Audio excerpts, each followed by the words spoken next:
우리가 놀랄 때 쓰는 표현 가운데 갈이 콩알만해졌다 이런 표현을 씁니다. 그런가 하면 아주 작은 것과 함께 나눌 때 콩 한 쪽도 나눠 먹는다 이런 말을 사용하기도 합니다. 이 말의 공통점은 작다고 하는 것을 콩에다 비유를 하고 있는 것입니다. 그러니까 우리나라 사람들은 작은 것을 표현할 때 이 콩에 비유를 했다는 것이죠.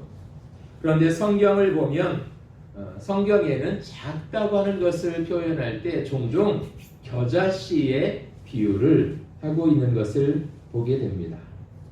오늘 우리가 읽은 성경 31절에도 보면 겨자씨 한 알과 같으니 땅에 심길 때에는 땅 위 모든 씨보다 작은 것이로되 이렇게 되어 있습니다.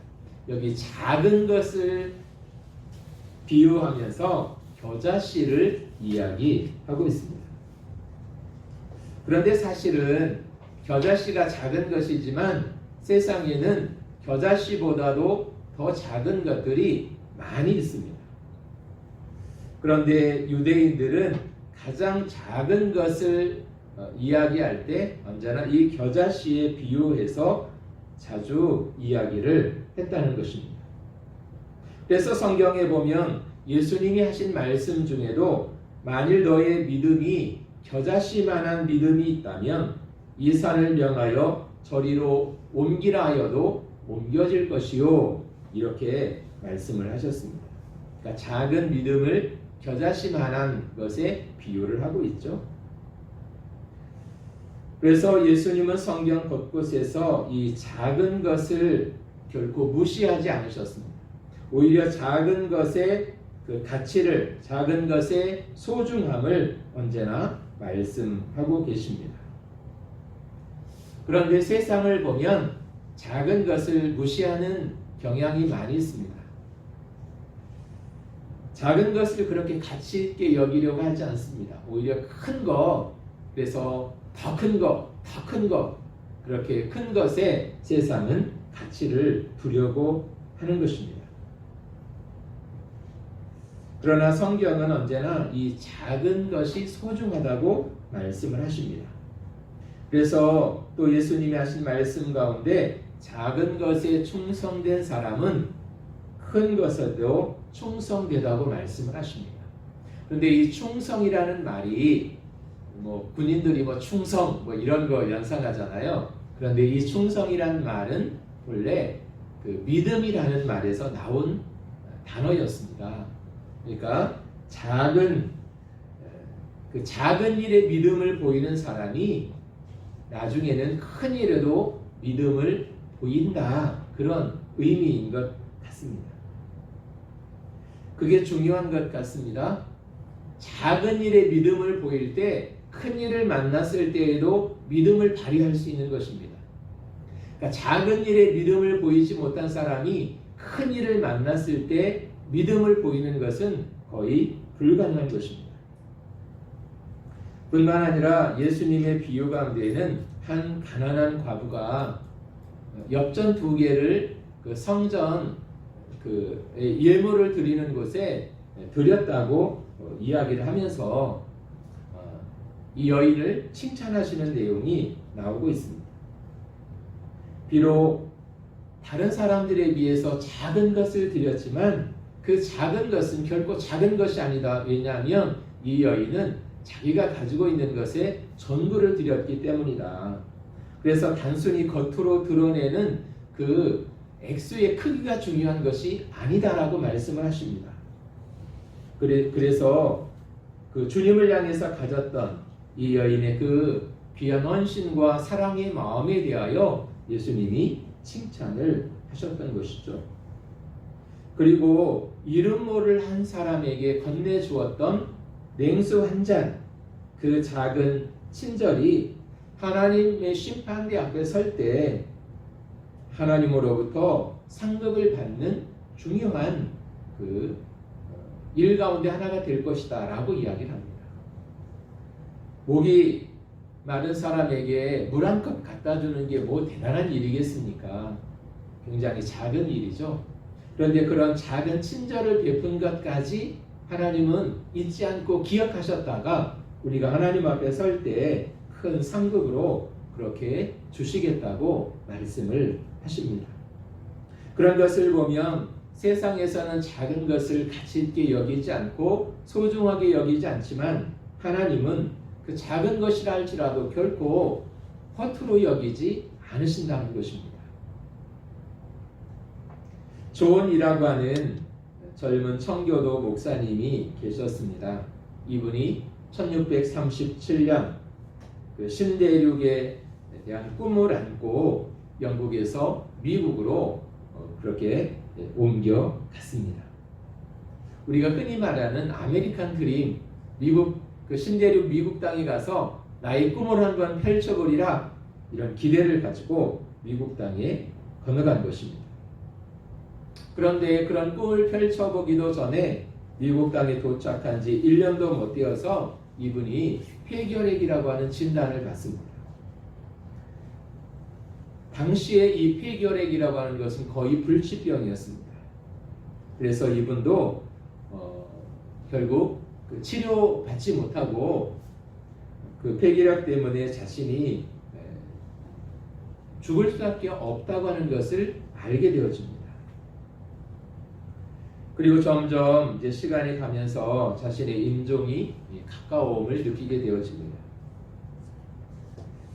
그래도 죽기 전에 뭔가를 세상에 남기고 가야 될 것 같은 생각이 들어서 자신이 가지고 있는 게 뭔가를 살펴보는 중에 뭐 아무것도 없었고 그냥 이분이 목회를 하시는 분이니까 다른 사람들보다 책을 좀 많이 가지고 있었습니다. 이게 정리하다 보니까 거의 한 300권 정도 되는 책이 있었는데요. 어쩌면 전 재산과 같은 이 300권의 책을 어떻게 할까 이렇게 기도하다가 이분이 사시는 그 도시 안에 있는 대학에 기증을 하면 좋겠다 이런 마음이 들었습니다. 그래서 이 300권의 책과 함께 한 장의 기증서를 써서 그 학교에 기부를 하게 되어졌습니다. 그런데 그 기증서에는 이분의 어떻게 보면 그 기도문 같은 그런 기증서를 썼는데요. 이런 내용이었습니다. 나는 이 땅에 꿈을 가지고 찾아왔습니다. 좀 더 신학을 공부하고 싶었고 법과 과학도 공부하고 싶었습니다. 훌륭한 과학자, 훌륭한 신학자가 되는 것이 나의 꿈이었습니다. 그러나 주께서 나를 부르신 것 같습니다. 내가 이 땅에서 이루지 못한 꿈을 후배들을 통해서 이루기를 기대합니다. 내가 이 대학에 제공하는 책들을 통해 훌륭한 신학자, 훌륭한 법학자, 훌륭한 과학자들이 길러져서 이 땅을 풍성하게 하고 인류에 이바지하는 거인들이 나타나게 될 것을 기대합니다. 라고 하는 내용이었습니다. 그러니까 책과 이 헌정서를 갖고 그 학교를 대표하는 사람들이 큰 감동을 받았다고 합니다. 그래서 그분들이 한 가지 중요한 결정을 내렸는데요. 그 결정은 뭐냐면 이 대학의 이름은 본래 뉴타운 칼리지였다고 합니다. 그런데 책을 기증한 분의 이름을 따서 하버드로 바꾸자 이렇게 결정을 했다고 합니다. 한 사람의 작은 꿈과 기도가 모든 사람들이 알고 있고 또 가기를 원하는 하버드 대학의 시작이 되었다고 하는 것입니다. 그런 큰 일도 사실은 한 사람의 작은 헌신으로 말미암아 시작되어졌다는 것입니다. 또 이런 이야기가 있습니다. 영국 교회에 출석하는 사람들 가운데 5살 된 어린 아이가 하나 있었는데요. 그 주일 헌금 시간에 이 아이가 헌금을 하면서 그 헌금에다가 이런 기도 제목을 썼다고 그래요.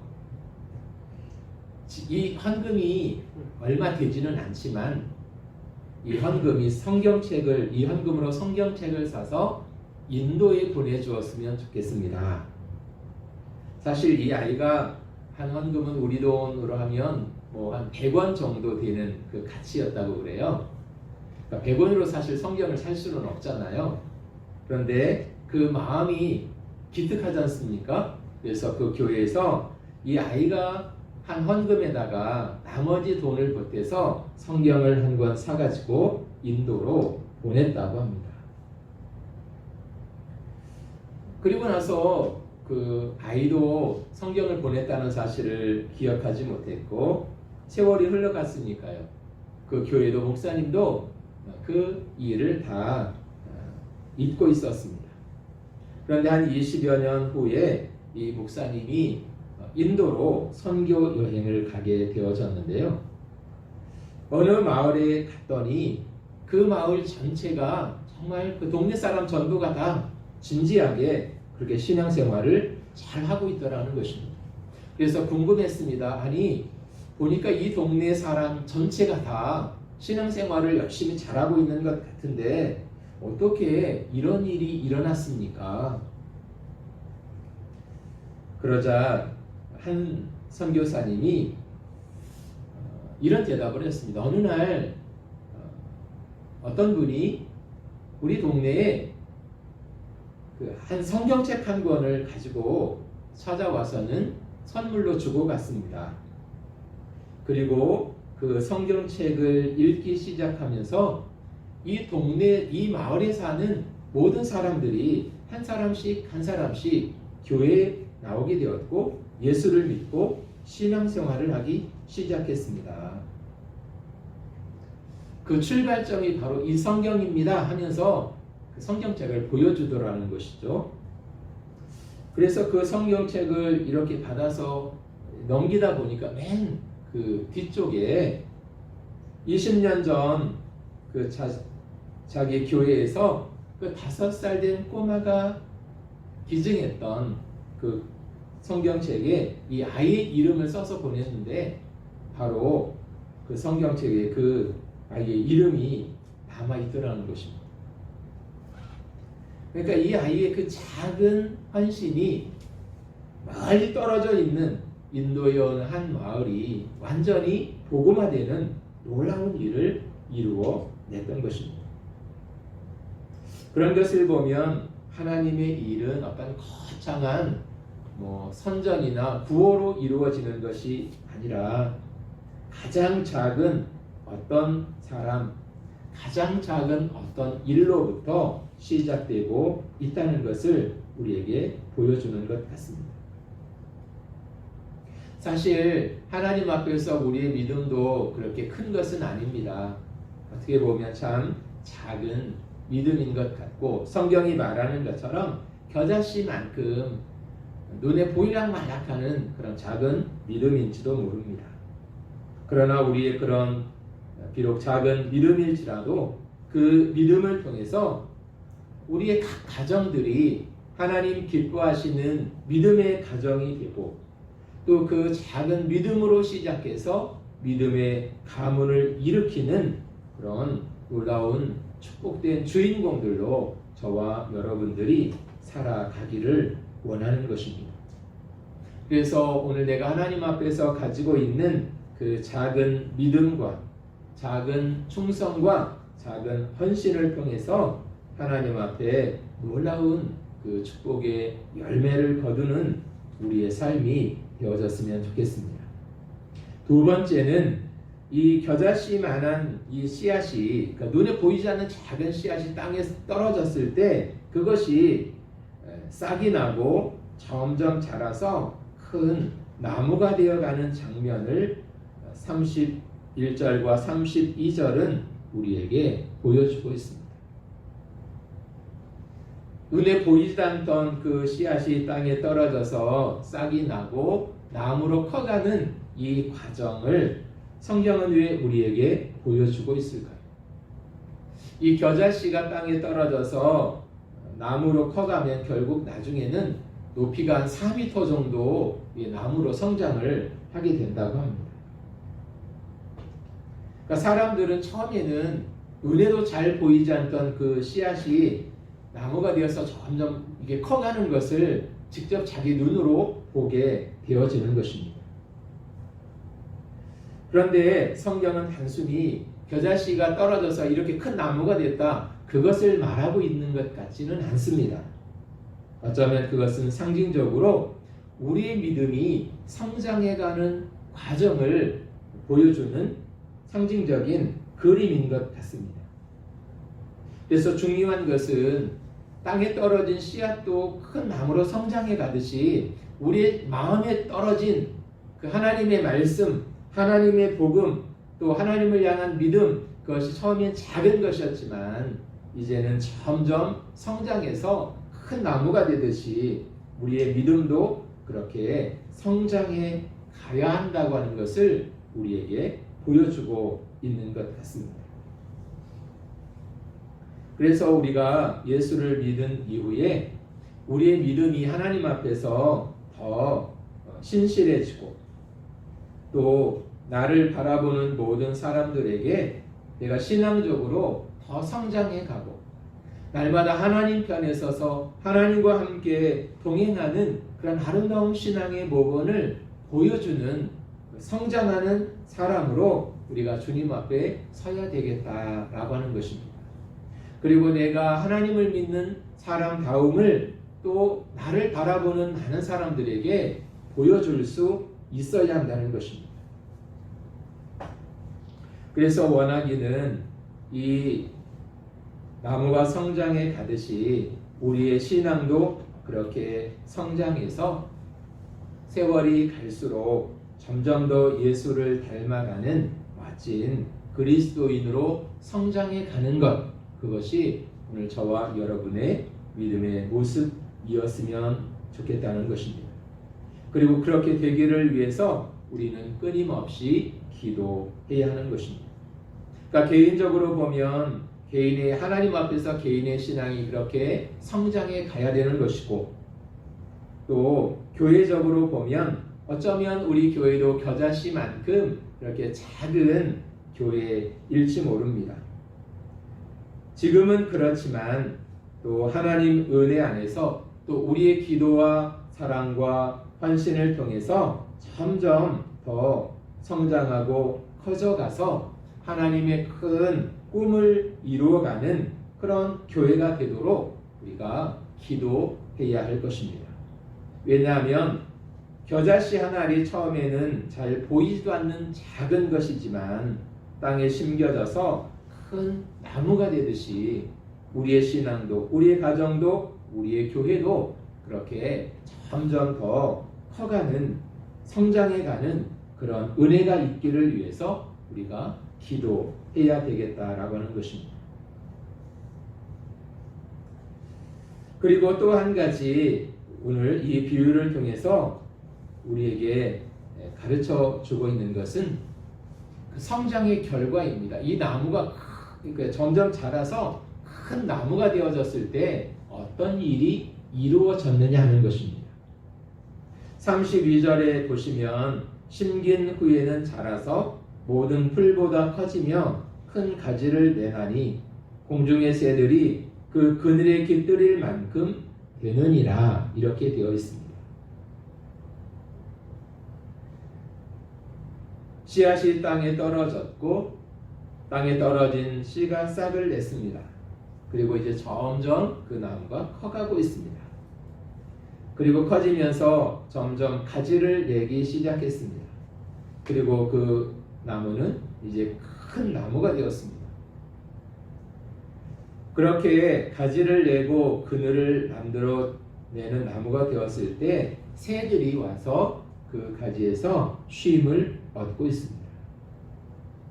또 더운 태양빛이 내려질 때 지친 사람들은 그 나무 그늘에 와서 편안한 휴식을 또 취하고 있을 것입니다. 어떤 사람이 작은 씨를 하나 심었고 싹이 나고 자라서 큰 나무가 되었습니다. 그리고 그 나무는 이제 울창한 가지를 내었고 새들도 사람들도 그 밑에 와서 편하게 쉴 수 있는 안식처를 제공해 주고 있습니다.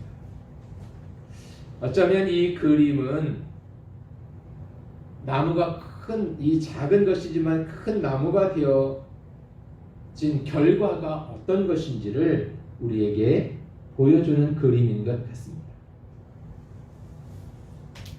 하나님께서도 우리를 축복해 주시기를 원하십니다. 그리고 우리도 하나님의 축복을 받기를 원하고 있습니다. 그렇다면 우리는 왜 하나님의 축복을 받기를 원하는 것일까요? 또 하나님이 우리를 축복해 주실 때 그 축복을 가지고 우리는 어떻게 살아야 될까요?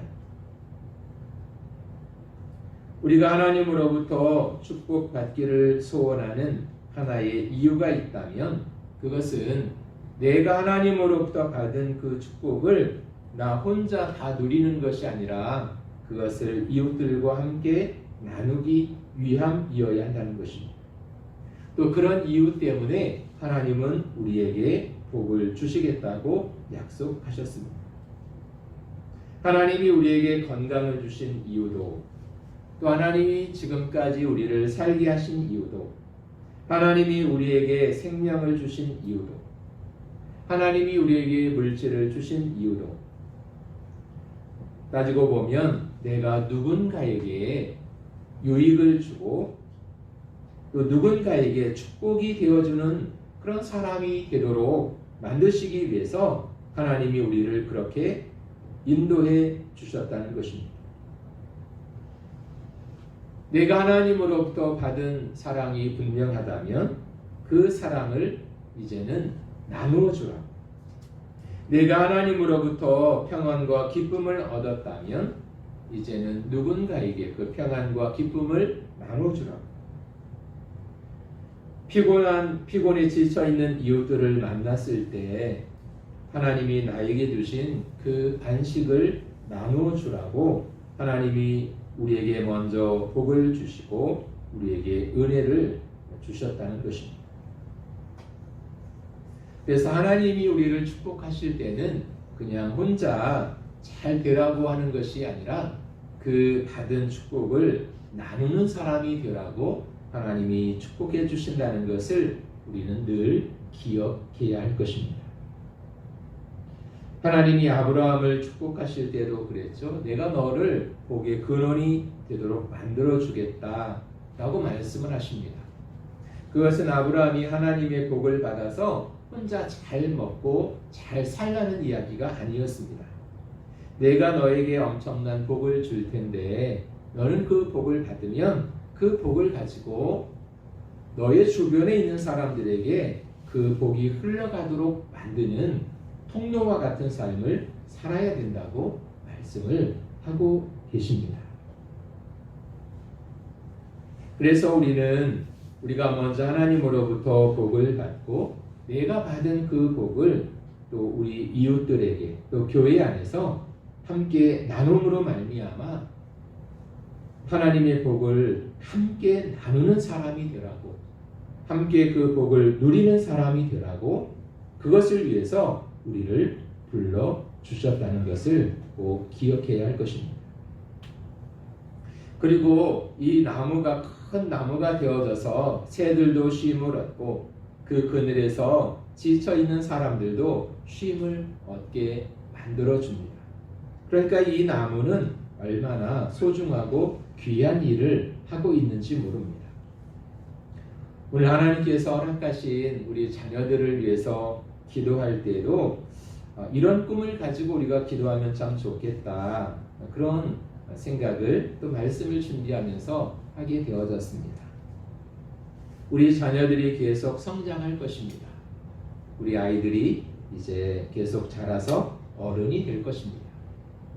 그런데 오늘 이 나무처럼 이 아이들이 자라고 성장했을 때 큰 가지를 내는 나무와 같은 사람이 되어서 많은 사람들을 유익하게 만들고 많은 사람들에게 도움을 주고 또 많은 사람들에게 행복을 가져다 주는, 위로를 가져다 주고 또 그들에게 새로운 소망을 가져다주는 그런 멋진 사람들로 성장하고 또 그렇게 그들이 우리 자녀들이 주어진 삶을 살았으면 참 좋겠다.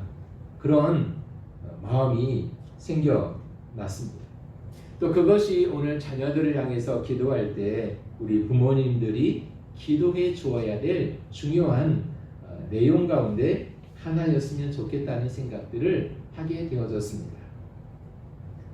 하나님이 우리 자녀들에게 복을 주셔서 지금은 작지만 큰 나무와 같은 사람들이 되어 하나님을 위해서 또 이 세상 가운데서 그렇게 멋진 삶을 살 수 있다면 얼마나 귀한 일일까. 그런 또 소망과 꿈을 또 기도의 제목을 가져보는 것입니다. 뿐만 아니라 하나님이 허락하신 우리의 가정도 그런 하나님의 은혜와 복이 임하면 얼마나 좋을까요? 또 오늘 우리 교회 위에도 하나님이 그런 은혜를 주셔서 누군가에게 복음을 전하고 또 세상을 살면서 지치고 곤고해졌던 사람들이 교회에 나와서 예배를 드리고 하나님의 말씀을 듣는 가운데 안식을 누리고 새로운 삶의 소망과 또 힘을 얻어서 세상을 향하여 달려나갈 수 있다면 그 교회는 또 얼마나 귀한 교회일까.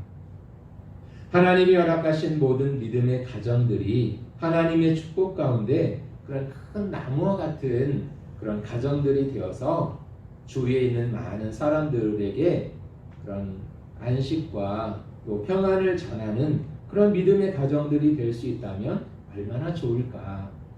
이 나무를 통해서 그런 꿈들과 또 그런 기도의 제목들을 갖게 되어집니다. 오늘 이 나무가 성장했을 때 어떤 결과들이 일어나는지를 성경은 우리에게 32절에서 보여주고 있습니다. 그런 귀한 모습의 축복이 오늘 저와 여러분의 삶에도 나타나기를 원하고 특별히 우리 자녀들의 삶에 이런 놀라운 축복과 은혜가 나타나기를 원하고요. 또 그 일을 위해서 또 그렇게 성장해 가도록 우리 부모님들이 자녀를 축복하며 그런 꿈과 소망을 가지고 그런 그림을 그려보면서 기도하시면 참 좋겠다는 생각들을 하게 되어졌습니다. 오늘 하나님 앞에서 우리의 믿음이라고 하는 것이 어쩌면 참 작은 것일지 모릅니다. 그런데 하나님은 그 믿음이 작다고 핀잔하시는 것이 아니라 그 작은 믿음을 통해서 더 놀라운 일을 이룰 수 있다고 우리를 격려하시며 또 우리에게 말씀해주고 있는 것 같습니다. 오늘 우리가 품고 있는 그 믿음으로 말미암아 우리의 가정이, 우리의 교회가, 또 우리의 자녀들이 이렇게 하나님의 놀라운 축복을 받고 하나님이 우리를 축복해 주셨을 때 그 받은 복을 가지고 더 많은 사람들에게 그 복을 나누어주는 멋진 삶이 오늘 우리 모두의 삶이 되어질 수 있기를 원합니다. 기도하겠습니다. 참 좋으신 아버지 하나님, 하나님이 우리에게도 은혜를 주시고 복을 주셔서 비록 작은 믿음이지만 그 믿음을 통해서 하나님이 놀라운 일들을 이루어 주시고 하나님께서 일하시는 그런 도구로 쓰임받는 복된 삶이 되게 하여 주시옵소서. 예수님의 이름으로 기도합니다. 아멘.